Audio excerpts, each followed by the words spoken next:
Welcome in to Daily Faceoff Live, your go-to source for everything hockey. Live every weekday at noon Eastern.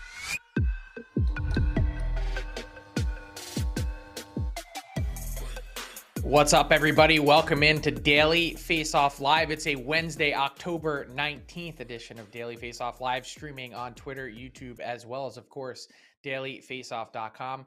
He is Chicago Blackhawks analyst and former NHL player, friend of the show, Colby Cohen. Welcome back. How you doing, Colby? It's always good to be back. And Frank, our Phillies right now, how about it, huh? A little baseball in October for our hometown club. Playoff baseball, nothing better. Phillies trying to go up 2-0 in the NLCS to take both games on the road in San Diego. Appointment television in this household later this afternoon. But let's keep it to hockey, Colby. And let's throw 2 minutes and 30 seconds up on the clock. And let's start with this. The Vancouver Canucks, also appointment television, but for a totally different reason. And that's because they are the first team in NHL history to open with 4 consecutive losses in which they've held multi-goal leads. You take a look at the leads that the Canucks have held this season to open from our own Brock Sagan, our fantasy hockey expert at DFO. And it's ugly. There's really no other way to look at this. And when you hear the coach come out previously and say that your team is mentally weak and it happens yet again, take me inside the room, Colby. What's it like to be on a player on a team in this situation? What are you feeling when clearly you've been in some decent spots to try and put some points on the board in the standings? Yeah, it's really evident, Frank, that they're sitting in the dressing room waiting for bad things to happen to them. And I do think that a lot of this dysfunction starts above the locker room and outside of the locker room. And I think there's a lot of question marks there in Vancouver right now as to really who's in charge, who's calling the shots. Is there any cohesiveness between coach, GM, president of hockey ops? I'm just hearing a lot of things out of that dressing room that are real distracting for the players. Are guys going to be there? You look at their roster and you look at, the only notable free agent after this season is Bo Horvat. So this is really the team that they're going to have. It's not like they're sitting there blessed with a ton of cap space, but you can be fragile as a team, and you start looking around, guys start blaming each other. They obviously have a good goaltender, but I've heard there's a lot of friction in that dressing room between some of the, star players and then the rest of the team. It's real cliquey in that dressing room. The way that they're promoting players, particularly on their social media channels, and just everything that I hear coming out of that dressing room, Frank, it seems really dysfunctional at the moment. There's a lot to unpack there, but I want to ask you this. They'd make the decision to take Connor Garland out of the lineup as a healthy scratch on Tuesday night, a guy that led their team in 5-on-5 points last year. Does that make any sense to you? How is this team that already gets thin in their roster and their lineup to take a player out that, more often than not, to me, when I watched that team, was someone that always tried to drag his team into the fight? How do you rationalize that? Frank, I was literally getting ready to say to you, this is the one guy that you would never want to take out of your lineup because he plays the right way. When you watch him, he doesn't cheat. He stops on pucks. He goes to the net. He plays bigger than he is. He really does put it all on the line. And you can't necessarily say that about every player there in Vancouver right now. So did not make sense to me. I think that decision, Frank, rubs a lot of players the wrong way. Other players take that personally, and not in a way to rev them up, but almost in a way that you would get pissed off at your coach and your management team for making that decision. Wow, it's this Canucks. I wonder how long this can spiral when you consider the spots that they've been in games. Like I said, with a chance to put points on the board, it sort of feels like something's coming, whether that's a trade or a coaching decision, whatever that may be. I feel like the Canucks are in a spot where they can't let this season get away from them. We were just talking about the Canucks, Colby, and their thin lineup. That's probably a really good word to use to describe the Florida Panthers now that they're not going to be with Aaron Ekblad for at least the next month. The team placing Aaron Ekblad on long-term injured reserve, and a guy that is such a big part of their blue line, especially now that Mackenzie Weegar is no longer here, going to Calgary as part of that trade. And the couple guys that they're bringing up, you see them there at the bottom of that defensive chart on dailyfaceoff.com, Lucas Carlston and Matt Kierstead. I happen to be a big Matt Kierstead fan. I think he's a sharp player that could maybe make a name for himself, and that's kind of what you're looking for here. But when you look at this defense core, and Brandon Montour is maybe only a couple days away from returning to the lineup, how are they going to survive for the next month? Can they survive for the next month without Aaron Ekblad in a tough Atlantic division? Yeah, they've got a lot of problems. You've just got players that are playing up the lineup, and you're not necessarily able to put them in a position to succeed. And no disrespect to a guy like Josh Mahara, who I've watched play in Anaheim for the last couple of years because he got paired, pretty regularly with my boy Kevin Shattenkirk on that third pair in Anaheim. And he's not really proven himself to be an everyday player in the NHL, let alone a guy who's going to play on the second pair and play against other teams, top players. So you're putting him in a position to fail. Radko Gudas, obviously we all are familiar with his game. It's definitely evolved over time, and he's become a formidable guy who can get you through some tough times and do some different things for you. But it's a thin looking D. So I looked at the free agent market, Frank, just to see. I just wanted to see who was out there, who could be cheap. They're 1 week late on Anton Strawman. He signed with the Bruins on the 12th. He was there on a tryout. That would have been a guy that really could have come in here and signed for $900,000 and sort of calmed things down for them. But he's not there, so that's just a fantasy. I looked, it's thin. You look at the free agent D market and you look at DeKaiser, you look at Hickey, and you look at Chris Russell. Those are really the only three names to me that are veteran guys that have proven to be NHL players who, can really come into a situation and, not be affected. And right now that might be something that they have to look towards, is bringing one of those veteran type of defensemen in, signing them for $800,000 or $900,000, and adding them to that decor because they're in trouble. And when you've got $14.5 million committed to your goaltending position, not this year, but moving forward with Spencer Knight and Bobrovsky, it's going to leave you in situations like this where you're having a hard time putting 6D and 12 forwards into a game anytime you have an injury. Yeah, the Panthers to this point playing with a league minimum 20-man roster because of their cap space issues. And it's not like losing Aaron Ekblad gives them very much flexibility, because the sense is with a reported groin strain that he's not going to be out a long, long time. So you'd have to account for Aaron Ekblad coming back at some point.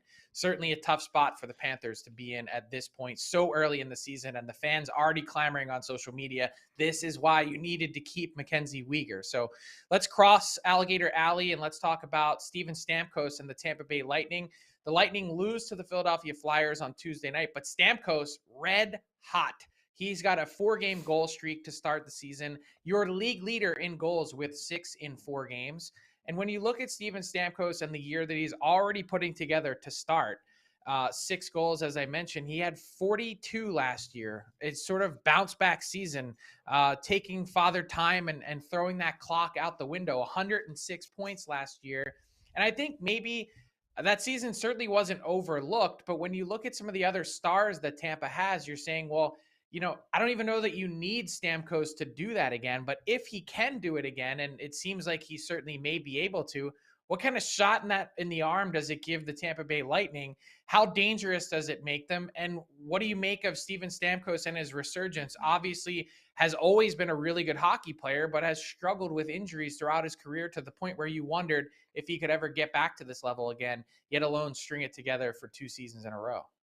Well, for Stamkos, it's all about health. And you look at the numbers from 19 and 20, he didn't play full seasons. That's basically 1 season between there. So, yes, he's been around for a long time, but he's missed some games. We remember when he broke his leg, he had the core muscle injury. I had that same surgery with that same doctor that Stamkos had that injury with. And they give you a timeline, Frank, that is not realistic. They tell you you're going to be back in 8 weeks. It's just not true. You never feel good. It takes you 12 months, and really go down that list. It takes time. When someone goes into your body and cuts you open, they could say you're going to be back in 3 months, But the reality is you don't feel 100% for a year, and then you don't get to train in the summer. So now we're looking at a couple consecutive seasons of him being healthy. He gets that opportunity to train. You look at all these guys that are switching up their training late in their career, going to that Tom Brady method. You know, Stamkos is no different, and they start to work on elasticity in their body, band work, core strength. And look, one thing that's never going to change about Steven Stamkos, he's got one of the most lethal one-time shots in the NHL. After Ovechkin, who does it better than Stamkos? And he had a couple last night against Philly in that spot. And anytime he's shooting the puck that well, now Nikita Kucherov has less pressure on him on the other side of the power play. Now Hedman becomes more open at the top. It becomes very dangerous. He's a great option. I think he's going to have another huge year offensively, and I think he's just going to continue to keep scoring goals at a major pace. And a lot of that has to do with the ability to be healthy in the summer, get his body ready, and be ready for training camp. Yes or no question, does Stamkos hit 50 this year? Yes. All right, for Steven Stamkos, that would be his first 50-goal season since way back in 2011-12 when he had a league-leading 60. So certainly Steven Stamkos. I'm not doing well on my predictions so far this year, Frank, so I'm sure that receipt's coming back to bite me in a few months when you ask me about it. We'll see. I honestly, with 6 and 4 games to start, I don't see any reason why he couldn't get to 50. He's almost already 20% of the way there, which is crazy to think about.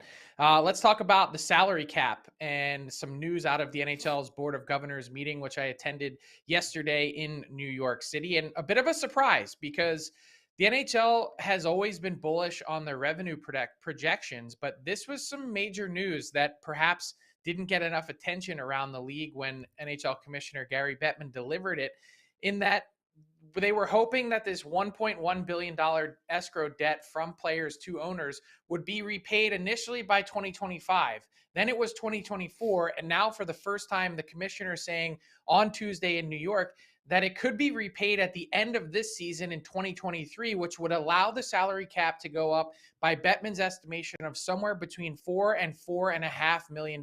So from 82.5 potentially up to $87 million or so, which would be a ton of breathing room for these teams as you look at the projected NHL salary cap potentially going up this next summer.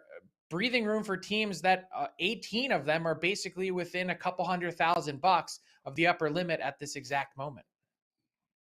Yeah, and when I started going through the different teams, Frank, that I thought that this would really benefit, I kind of looked at it from two different perspectives. You've got the teams, you know, there's a number of good hockey teams that are right up against the cap. But as I dug a little bit further, look, Toronto's obviously a team that always comes to mind for obvious reasons. You know, we saw what happened. Matt Murray already went to LTIR. They're trying to figure out if they can even bring up a backup goalie for their first game. We've seen who they've had to trade away. They've had to make decisions. Are they top heavy, bottom heavy? So I think Toronto's the obvious one. But a team that I actually dug in a little bit harder on was Washington. And the reason that I think that they have a ton of opportunity if the salary cap is able to go up by $4 or $5 million next year is because their core of players is signed. They all are signed through the next little while, okay? Oshie, Ovi, Kuznetsov, Mantha, and Carlson. The rest of their entire defensive core, their contracts are up. And a lot of their depth players' contracts are up. So when you look at the ability to look at Ovechkin, he's still got game. We're seeing him score goals. Okay. And then you add another $4 or $5 million to their cap space with the contracts that are coming off after this season. I think that would give Washington the opportunity to do a lot of damage in free agency this year, really look at retooling their depth of their roster, and then give them an opportunity to make 1 or 2 more runs at the Cup over the next couple of seasons. And so that's kind of where I focused. Vegas was another team. Tampa was another team. But ultimately, looking at Washington, I believe they could really put that space to use based on their contractual situation. Yeah, really interesting point on Washington to get those star players some support. Speaking of Washington, some breaking news since we started the show. Connor Brown, the Caps announced, is going to be out long-term. And some big news from the Colorado Avalanche. The Gabriel Landeskog is going to miss the next 3 months after undergoing knee surgery yesterday. So this has been a tough morning for injury news from around the NHL. Aaron Ekblad out long-term, at least a month. Gabriel Landeskog out 3 months. Connor Brown out long-term as well. Let's get to Pete Blackburn to talk a little Bruins in this edition of the All 32.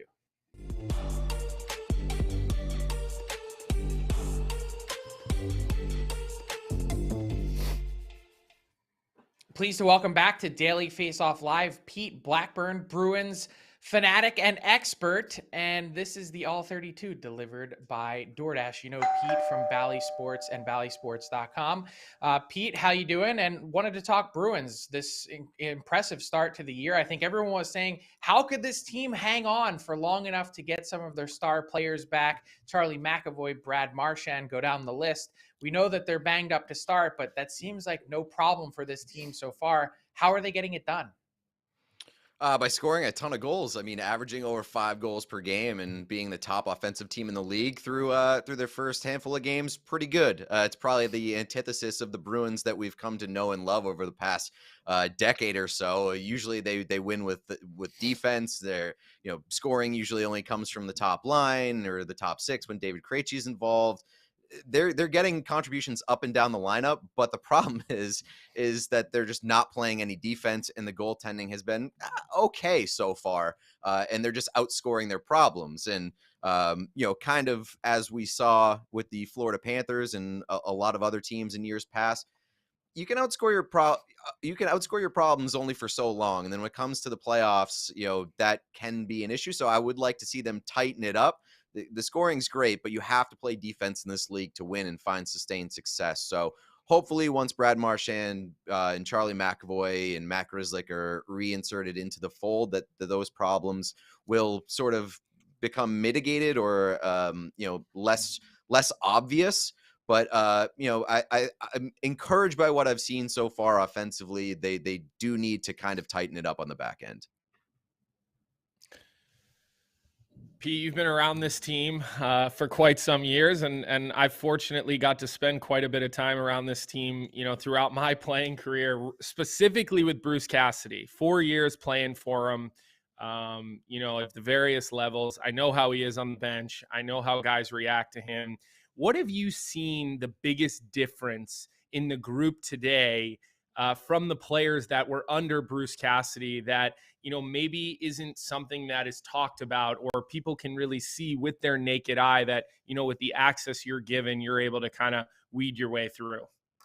Well, I mean, I think the most obvious one to the naked eye is Jake DeBrusk's confidence level, and we know this. The connection between Jake DeBrusk rescinding his trade request and once Bruce Cassidy was fired, you can make an easy connection there, and so Jake DeBrusk has looked really good to start this season, and that's pretty big for this team, and that's the obvious one. But from kind of what I've not seen but heard, the camaraderie between this group seems to only have strengthened over the summer, and sort of like the things that I've heard that have given me confidence heading into this season is just that, like, the room is better. It's just, it just is. I think the guys really like each other, and that is extended, in years past. But, I think that it's become pretty an open secret that the guys didn't really like Bruce Cassidy all that much. And so the vibes are high, and what that translates to in terms of an on-ice product and how much of a difference that makes, we'll see over the course of an 82-game season. But so far I've heard that the vibes are really high, and these guys clearly like playing with and for each other, and that's kind of what we've seen through the first handful of games. And definitely don't discount the fact that, sorry, Frank, definitely don't discount what you'll see from a guy like Matt Grzelcyk now, not under Bruce Cassidy, or McAvoy under not Bruce Cassidy, because he puts a lot of stress on a defenseman and on their mindset and on their preparation and kind of how they feel they need to make their way through a game, just knowing, having lived that with him as a young defenseman. Well, what I would say in countering that is, well, the team looked better defensively under Bruce Cassidy, at least through the first 4 games. It's like you would like to see some of that that defensive mindedness be implemented on the back end here based off of what we've seen through 4 games.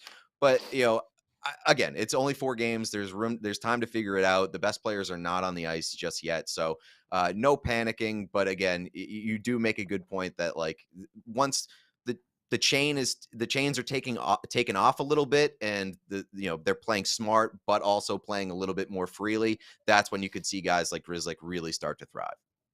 Pete, quickly, just wanted to ask you, where the heck did AJ Greer come from? I mean, this is a guy that made his NHL debut a long time ago, 2016-17, and has sort of been a little bit of a revelation through the first few games. I mean, he is the darling of Boston right now. There's no easier way to endear yourself to the city of Boston than by kissing the Bruins logo after your first goal. And everybody was clamoring for that guy to make the team out of training camp. It is very funny to me, though, because every time like I tweet something about AJ Greer, there's like 3 different fan bases that are like, well, wish we could have got something out of this guy when he was here, whether it was Colorado, whether it was New Jersey. Like Devils fans and Avs fans are like, where was this AJ Greer for us? Why wasn't he allowed to thrive with our club? So, I think it is, he talked about it in the preseason where it was like, guys do take a differing amount of time to develop and sort of get comfortable and find the right opportunity. And everybody, fans have this expectation that guys should find it within the first few years that they're in the league. It just doesn't happen for everybody. And sometimes guys will find the perfect situation or like the perfect mindset later on in their career, whether they're 25, whether they're 28, it just happens at different times. And it does seem like it is happening right now for AJ Greer, and he is contributing to this team. And it comes at a very needed time for the Bruins where they do need guys in the bottom 6 that are going to step up and perform consistently at value contracts. And that's just something that they've kind of missed and they've been desperately searching for over the past several years. And hopefully it stays the same. Again, it's early, but hopefully if AJ Greer can be that guy, the guy that we've seen so far, he's going to be a big piece for this team. AJ Greer in 47 career NHL games prior to this year, 2 goals. This year in 4 games, he's got 3 as a member of the Boston Bruins. Great to dive into the Bruins with Pete Blackburn from Bally Sports and ballysports.com. This has been the All 32 delivered by DoorDash. You see the promo code there at the bottom of your screen, Game Day 25. That gets you 25% off and free delivery on your first order. All your favorites and more delivered right to your door by DoorDash. Thanks, Pete. Thank you.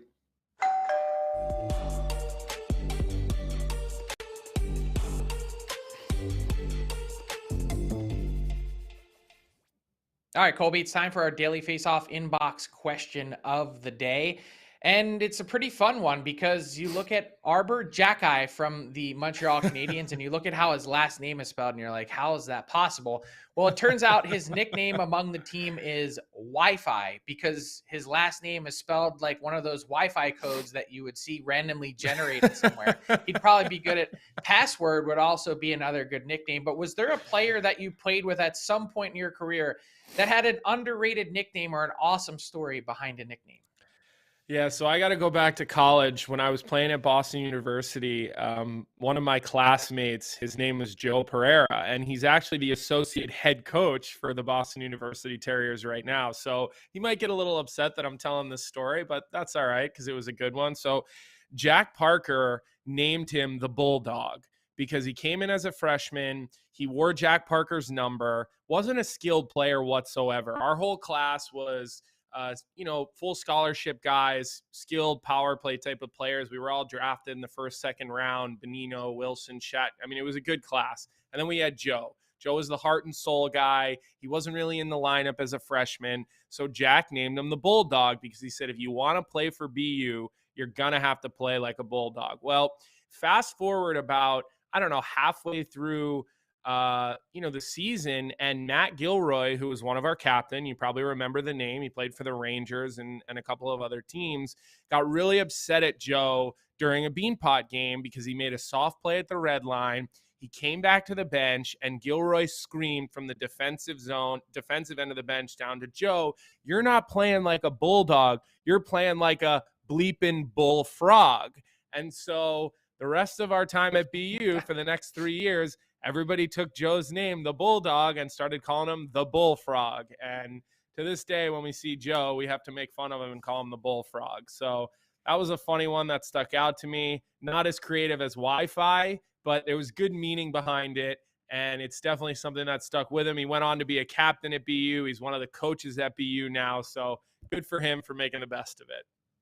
It's amazing what you remember and what a nickname can conjure. Like, I was just thinking back as you were telling that story. There was a random kid in high school that I went to school with. We nicknamed him Slippy because he went to catch a ball in the outfield in baseball and it slipped and hit him in the face and broke his nose. Like, you never know where these nicknames come from. Slippy, Bullfrog. Love to hear it. That brings us to our daily face-off. If only I knew the nicknames that your dad probably had for me when he was coaching us when we were little kids. Yeah, I know. Well, who knows? There's probably a long list of those. Let's get to our daily face-off, daily bet segment brought to you by PointsBet. Tyler, your Chuck. How'd you do last night, buddy?